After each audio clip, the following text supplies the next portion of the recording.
Las opiniones expresadas en este programa son responsabilidad exclusiva de quienes las emiten y no reflejan la postura del canal del Congreso de la Ciudad de México ni de la producción.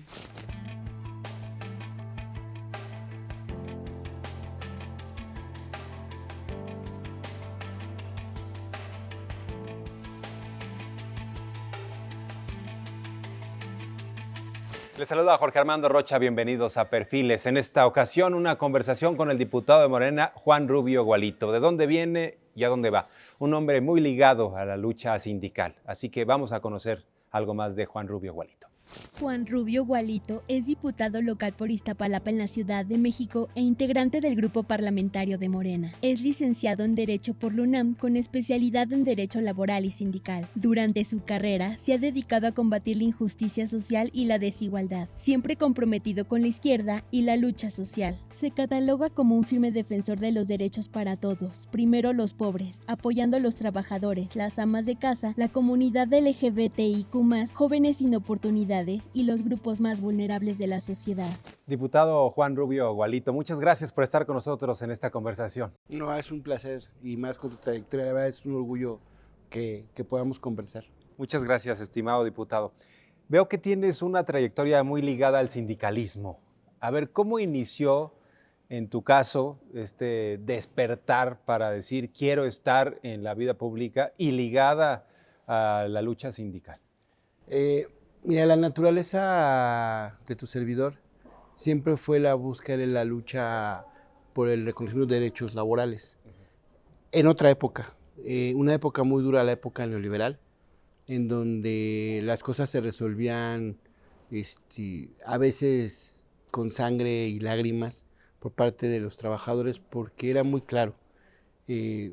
Los trabajadores se tenían que enfrentar no solamente a la parte patronal, sino al propio régimen que servía a veces como gerente, protector de los intereses de los capitales.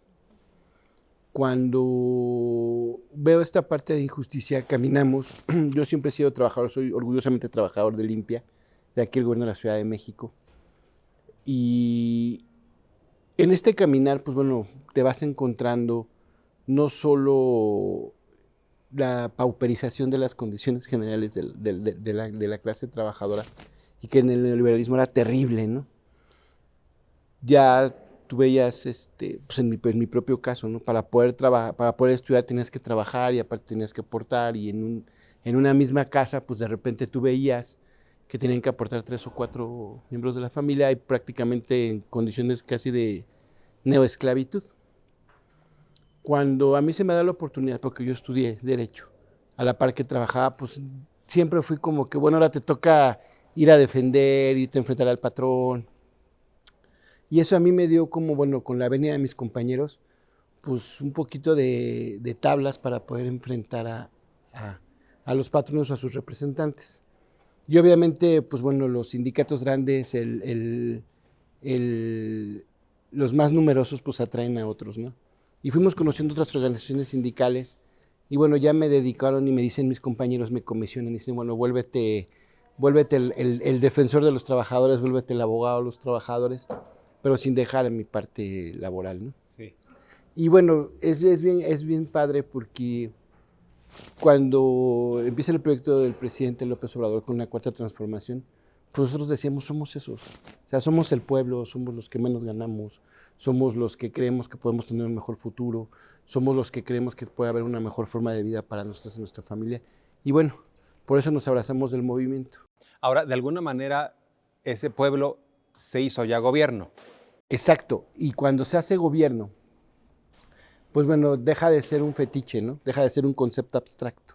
Y entonces el pueblo, pues tiene que tener sus representantes, mujeres y hombres que pues realmente emanen de ahí, o sea, dejó de haber estos representantes que eran los grandes potentados o aquellos que salían de Harvard o de Yale y que los prepararon en las grandes escuelas neoliberales para poder gobernar un país y más bien administrar, ¿no? Y cuando de repente dicen, bueno, vamos a darle la oportunidad para que vayas a consultarte, para que vayas a hacer tu proyecto interno dentro de nuestro movimiento, a ver si hay capacidad que pueda ser este candidato como representante de las y los trabajadores. Y bueno, tuve la fortuna que mis compañeros me dieran esa venia y ya después, bueno, nos fuimos a territorio, fuimos a pedir el voto de la gente y pues bueno, el día de hoy somos diputados. ¿En dónde pediste el voto de la gente? ¿En qué demarcación particularmente? Yo soy de Iztapalapa, Bien. del distrito 22. Fíjate cómo existen coincidencias en la vida que el propio movimiento y la lucha te va acercando. A mí me toca uno de los distritos más pauperizados de la ciudad, el distrito 22, el más oriental de Iztapalapa, el que está pegado al municipio de Nezahualcóyotl, Los Reyes, que va desde Avenida Texcoco, o sea, prácticamente de Neza hasta el eje 5 y desde Santa Marta a Periférico. Es un territorio muy bravo, mucho barrio, pero hay cosas muy bonitas, ¿no? Y lo que quiere la gente es gente que camine, que hable su mismo idioma, que vayamos. Y bueno, pues a mí se me da, ¿no? Mi origen como ser trabajador de limpia y luego me mandan al barrio, pues yo voy como pez en el agua, ¿no? Y aparte me gusta caminar mucho. Hay muchas unidades habitacionales, por ejemplo, ahí me ves caminando entre los edificios, entre los barrios. Empezamos a quitar muchos mitos de, por ejemplo, la colonia La Joya, ¿no? El famoso hoyo, o sea, como en forma peyorativa, ¿no? Tenemos comités ahí, tenemos gente con la que trabajamos ahí. La verdad ha sido muy padre la experiencia, pero no es ajena a lo que ya hemos venido haciendo durante muchos años con los trabajadores. Ahora, ¿cómo ves a la oposición hoy en día, al PRI y al PAN? De hecho, en tu trayectoria nos has hablado de cómo maltrataban a la clase obrera, a los sindicatos, les tocaba a ustedes movilizarse en circunstancias adversas, porque hoy hemos observado cómo se tolera la libre manifestación de las ideas. Incluso recientemente ha habido movilizaciones de la CENTE aquí en la zona centro y ya no hay esa represión. Pero ¿cómo ves a esa oposición? ¿Todavía tiene ese talante? ¿Todavía, a pesar de que no son gobierno, hay una postura, digamos, contraria a los trabajadores? Sí, y que se han vuelto muy agresivos. Te voy a tratar de resumir en un minuto qué pasó con el movimiento sindical. Cuando llega el neoliberalismo, pues bueno, le pusieron etiqueta de mercancía a todo, incluyendo las organizaciones sindicales. ¿Qué pasaba? Fue una época de transición en donde la vieja guardia sindicalista, priista, de esa priista clásica, pues va de salida y llegan nuevos cuadros. Tecnócratas que se decían representantes sindicales, pero ya no lo eran, jamás trabajaron. Entonces era muy fácil en ese mecanismo para los neoliberales comprar las condiciones de trabajo. Simplemente en un escritorio o en un restaurante se firmaban representantes sindicales que no lo eran en los hechos, pero sí jurídicamente, a nombre de los trabajadores, pues bueno, hacían lo que querían, ¿no? con las condiciones de trabajo. O sea, son esos líderes charros que les llamaban esos líderes sindicales, algunos de los cuales hicieron auténticas fortunas, pero realmente no representaban a los obreros. No, porque además ya fueron juniors, o sea, muchos de ellos eran hijos o sobrinos, o la segunda generación que ya era una burocracia dorada dentro del sindicalismo.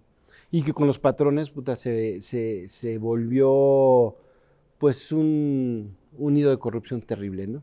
¿Y qué pasa?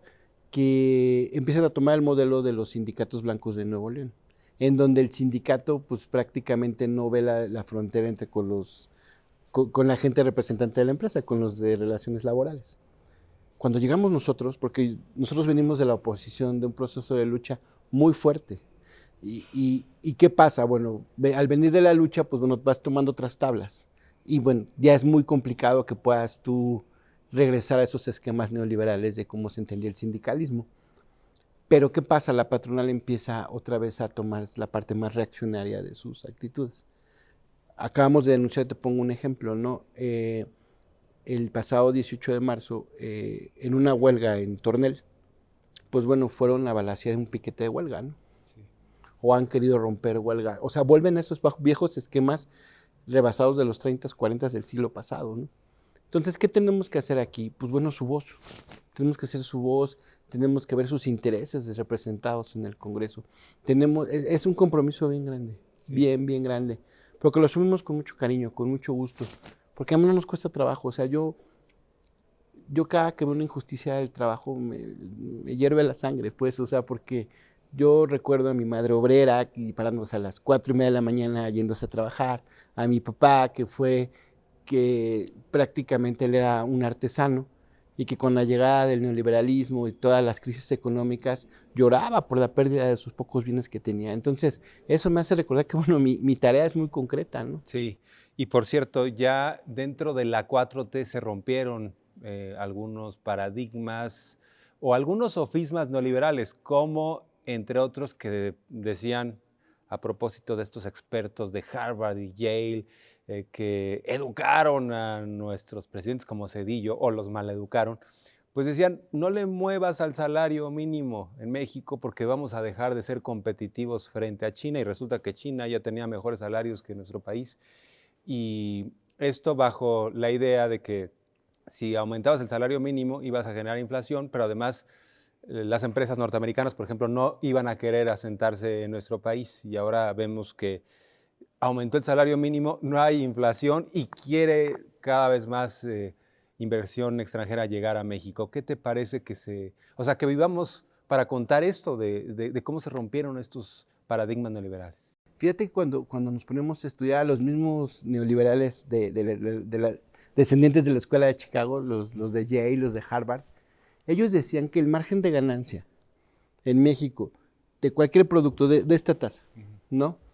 Lo que cuesta producir esta tasa y venderla, te deja un margen de ganancia en México hasta el 65-70%. Eso es lo que se gana la o el empresario por producir un objeto. ¿Por qué?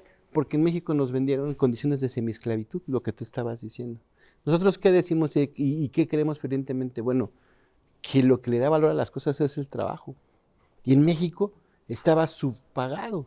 Entonces, como bien dices, cuando llegan la ruptura de estos clichés en decir, se puede elevar el salario mínimo, no va a pasar nada en la economía.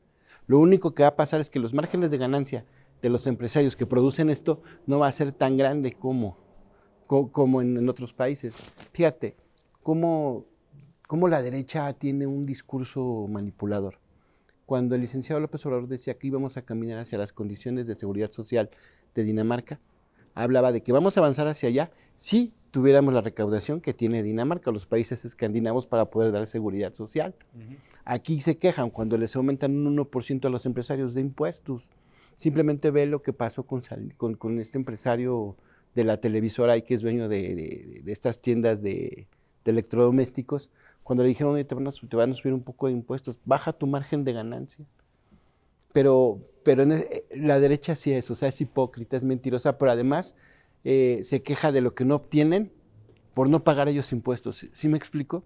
Y su margen de ganancia, lo único que decimos nosotros, tiene que ser más equitativo y más digno para quienes lo producen, para las millones y millones de gentes, de personas que todos los días salen en las mañanas a producir y a crear o dar servicios, ¿no? Uno de los temas centrales en la discusión nacional es la reducción de la semana laboral. ¿Cómo se está dando este debate a nivel nacional? ¿Cómo impactaría en la Ciudad de México? Entiendo que has impulsado también esta reforma en la capital. Sí, la verdad es que es un triunfo de las y los trabajadores y sobre todo un reconocimiento del movimiento que representamos de la doctora Claudia hacia sus trabajadores. México era un país de los que más labora y que menos obtenía. Y no necesariamente que trabajes más quiere decir que produzcas mejor. De hecho, esto es fundamental. Algunos no lo creen o no lo asumen, no lo entienden. No, ni lo quieren ver. Y no es nuevo, o sea, Lafargue, un autor francés del siglo XIX, ya lo decía, el derecho al descanso, o sea, tiene que ser reparador para tú producir de mejor manera. O sea, hasta una máquina, si la tienes todo el día trabajando, se te va a calentar y se te va a descomponer. Pero fue, vamos, de esas luchas directas que tiene el movimiento que representamos, esta transformación de la vida pública del país con lo anterior, con el neoliberalismo. Porque fue decir, vamos a convencer, no a imponer, vamos a ir a convencer a los empleadores, chiquitos, grandes, medianos, a todos, que tenemos que ir reduciendo la jornada laboral. ¿Por qué? Porque es en beneficio de las y los trabajadores, que va a ser de manera secundaria en beneficio de las empresas, porque van a producir mejor, mejores empleados, mejores productos o mejores servicios. Obviamente había reticencia de sectores de los empresarios que no querían. Y mira, y te lo digo así con esta franqueza y con esta crudeza con la que luego es mi estilo de decir las cosas. Si hubiéramos querido en el 18 imponerlo por encima de un proceso de discusión con los empleadores, lo hubiéramos podido hacer. En ese momento había condiciones jurídicas, o sea, teníamos la mayoría calificada para poderlo imponer, pero dijimos no. Vámonos a un proceso de discusión con los empleadores a convencerlos y decirles por qué es necesario avanzar en la reducción del trabajo. Somos de los últimos países de la OCDE, de los últimos países en Latinoamérica en avanzar en esto. Y no les va mal a ellos. Es como el mito de lo que platicábamos del salario. O sea, ustedes apuestan a que con la reducción de la semana laboral, ¿México va a ser un país más productivo? Pues si no más productivo, no va a cambiar lo que tenemos ahorita.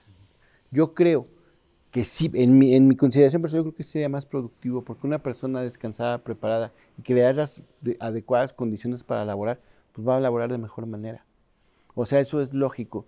¿Por qué países que producen los grandes productos, las grandes mercancías de gran valor, pues tienen reducción jornadas muy pequeñas? Pero Alemania está en 35 horas ya. Sí. Entonces, ¿qué creemos nosotros? Que tenemos que avanzar, pero en un proceso común con las empresas. Por eso fueron foros en este proceso de discusión en todo el país. Hubo mesas y foros con las grandes cámaras empresariales, con las organizaciones sindicales grandes, pequeñas, chiquitas. ¿Y qué era la reflexión que ellos nos hacían? Tenemos que irlo haciendo gradual, porque si no, a quien más le va a pegar es a las micro y pequeñas empresas. Porque se tienen que ir adaptando. No porque tienen que violar la ley, tienen que irse adaptando. Por eso vamos en un proceso de que cada año va a ir reduciendo una hora de jornada legal. Obviamente, quien labore más allá de esa jornada se tiene que pagar al doble como una hora extra. Eso es, creo que, un proceso de dignificación de las y los empleadores. Y qué bueno que tocas este tema, porque hay muchas voces, unas disfrazadas en este radicalismo de izquierda y otros montados prácticamente de manera oportunista en este tema, queriendo decir, sí, pero con 2 días de descanso. Bueno, es que esa decisión ya parte de empleadores y trabajadores. Nosotros, como Estado, no podemos estarnos involucrando directamente en relaciones que son entre personas, no entre particulares, sino entre partes de una relación laboral. Porque a lo mejor pueden pactar 3 días de descanso, pero no puedes rebasar un límite de horas laborales. Si las rebasas y hay acuerdo entre las partes, tiene que pagarse más. Pero el de ellos es un cliché, volvemos a que se quieren montar en algo que ni siquiera era parte de su agenda de discusión. O sea, el PRI se volvió paladín de los trabajadores cuando tenían a la CTM, a la CROC, a la COSEMA, a todas las organizaciones sindicales prácticamente sometidas a los trabajadores antes de la etapa neoliberal, todavía en la época del prismo clásico. A la CNC, a la CNOP. Ahora bien, diputado, en buena medida México trabaja de noche y también la ciudad. Hay muchos trabajadores, trabajadoras que están, pues ahora sí que poniendo en orden a la ciudad, haciendo que funcione. Por ejemplo, Central de Abastos. Ahí muchas cosas se mueven de noche para que abastezcan a los supermercados, a los restaurantes. ¿Qué hay de la jornada laboral? ¿Cuál es tu postura? A ver, y fíjate que... La jornada nocturna. Presentemos una iniciativa bien padre, porque volvemos a lo mismo. Tú no puedes presentar una iniciativa en un ámbito que no conoces. O sea, yo no puedo hablar de empresarios, nunca he sido empresario. Sí. La oposición quiere hablar del trabajo cuando nunca han trabajado. Con todo respeto que me merecen mis compañeros. Pero nosotros sí, hay una iniciativa que se presentó sobre los compañeros y compañeras trabajadores nocturnos para decir 2 cosas. Primera, quisimos prohibir de manera fáctica el tema de que no pudieran trabajar mujeres embarazadas en lactancia, pero ellas nos dijeron no. ¿Qué tal si nosotras sí queremos? Bueno, tiene que haber una voluntad expresa, pero lo que sí está prohibido a partir de una iniciativa del Congreso local fue que se prohibiera el trabajo infantil nocturno. tú vas a decir, ¿cómo es posible que me digas eso? No, es que sí existe. O sea, de repente ves muchos chavitos que son meseros, muchas chavitas que son hostes, muchos que son bailarines en discotecas y son menores de edad. Dijimos, esto que debe de quedar prohibido. Un joven, un niño tiene que caminar hacia allá. Y aunque es una ley federal, pues tenemos capacidad de que el Congreso, cuando toma una iniciativa y la hace es aprobada, puede ser iniciadora de iniciativas, valga la redundancia, en el Congreso Federal. Y ya pasó allá, se prohibió el trabajo infantil, nocturno, se prohibió el trabajo de lactancia nocturno. Otro que es muy relacionado, por ejemplo, fue el de los propineros. ¿Qué pasaba mucho? Pues aquellos que llegamos a de repente agarrar una chambita porque no nos alcanzaba, nos fuimos a una gasolinera. Sí. Pero resulta que cuando llegas a la gasolinera te das cuenta que tú nada más ganas de la propina que te daban, o los empacadores, o los garroteros, o los que trabajan en hoteles. Entonces dijimos, no, tenemos que reconocer el trabajo de los propineros como una relación obrero-patronal. E igual se mandó al Congreso Federal y ya fue aprobado. O sea, la verdad es que estoy muy contento porque son cosas que antes eran no nada más no vistas, sino invisibilizadas por el régimen. El tema de la reducción de la brecha salarial, se ha hablado mucho de esto, que a mismo trabajo debería haber mismo salario, independientemente de que seas hombre o mujer, pero en la práctica no se da. ¿Cómo se puede resolver? ¿Es a través de leyes, de iniciativas, un cambio cultural, varios factores? ¿Cómo ves el tema de la brecha salarial? Son varios factores. Yo creo que lo primero que tenemos que hacer aquí era reconocerlo y darle un marco jurídico para que fuera como el piso donde tenemos que avanzar. El decirle a los empleadores, a ver, no puede haber una distinción entre lo que trabajas y lo que ganas. Entre ser hombre, mujer o lo que tú te definas y tu salario. El género, independientemente del género, ¿no? Exactamente. Entonces, ¿qué tenemos que hacer? Bueno, primero crear el piso, que era el piso legal. Ahora estamos dando herramientas, por ejemplo, hacia el avance de construcción para que se revise el cumplimiento de estas condiciones. Entonces, ha habido iniciativas hacia inspección del trabajo. ¿Qué son los inspectores del trabajo? Aquellos representantes del Ejecutivo, ya sea la Secretaría del Trabajo Federal o las locales, que vayan a revisar a los centros de trabajo el cumplimiento de las condiciones de trabajo, incluyendo la brecha salarial. Ahora, ¿tú crees que podríamos tener algún otro país como referencia de avance en materia salarial? No, los países europeos son los que tienen un avance grande en materia salarial. Pero yo creo que tenemos que avanzar no quiero usar el término tropicalización, pero sí de adaptarlo a la realidad nacional, cómo tenemos que ir avanzando. Porque México es un país polifacético en materia del trabajo. Como hay jornaleros agrícolas campesinos que se quedaron sin tierra, que ahora son contratados a veces en su propia tierra o en otras para hacer las mismas labores del campo, como puede haber una persona que te lave el carro, como puede haber una persona que te cocine, como las trabajadoras del hogar, como todo ese mosaico de trabajo, cómo lo vamos aterrizando a nuestra realidad y que de manera nacional podamos dar los cimientos para tener una mejor y más digna condiciones de trabajo para todas y todos en el país. Estamos ya en el cierre del programa, estimado diputado. ¿Qué es lo que sigue para ti en este 2026? Esta es una pregunta amplia, digamos. Como persona, como político, ¿qué es lo que sigue? Como trabajador, ¿qué sigue para ti en este año? Yo quisiera que todos los trabajadores supieran que hay un diputado del trabajo, que vinieran, tocaran la puerta de este Congreso, porque es la casa del pueblo. Aquí han venido los compañeros trabajadores del Monte de Piedad, trabajadoras del hogar, han venido compañeros de jardineros, de limpia, del gobierno de la Ciudad de México, de todos lados, que vengan, que lo hagan suyo. Esto es del pueblo, es de ellos, esto fue hecho por ellos. Yo quisiera, no sé, irle a gritar, a tocar la puerta de todos y decirles esto.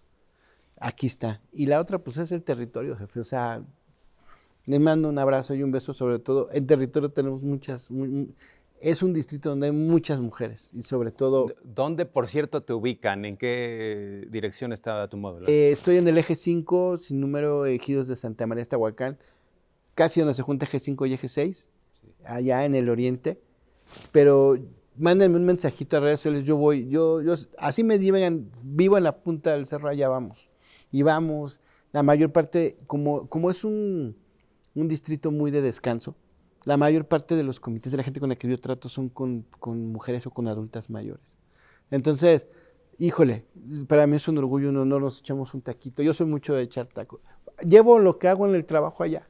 Yo no sé hacer discursos ni grandes asambleas, yo voy y como a las casas, y yo llevo de comer y platicamos, hacemos muchas cosas. ¿En las redes cómo te ubican? Juan Rubio Gualito, estoy en todas. Perfecto, un placer. Pues muchas gracias por la conversación. No, pues muchas gracias a ti. Nos vemos en la próxima aquí en Perfiles por Congreso TV. Así que tengan una excelente noche.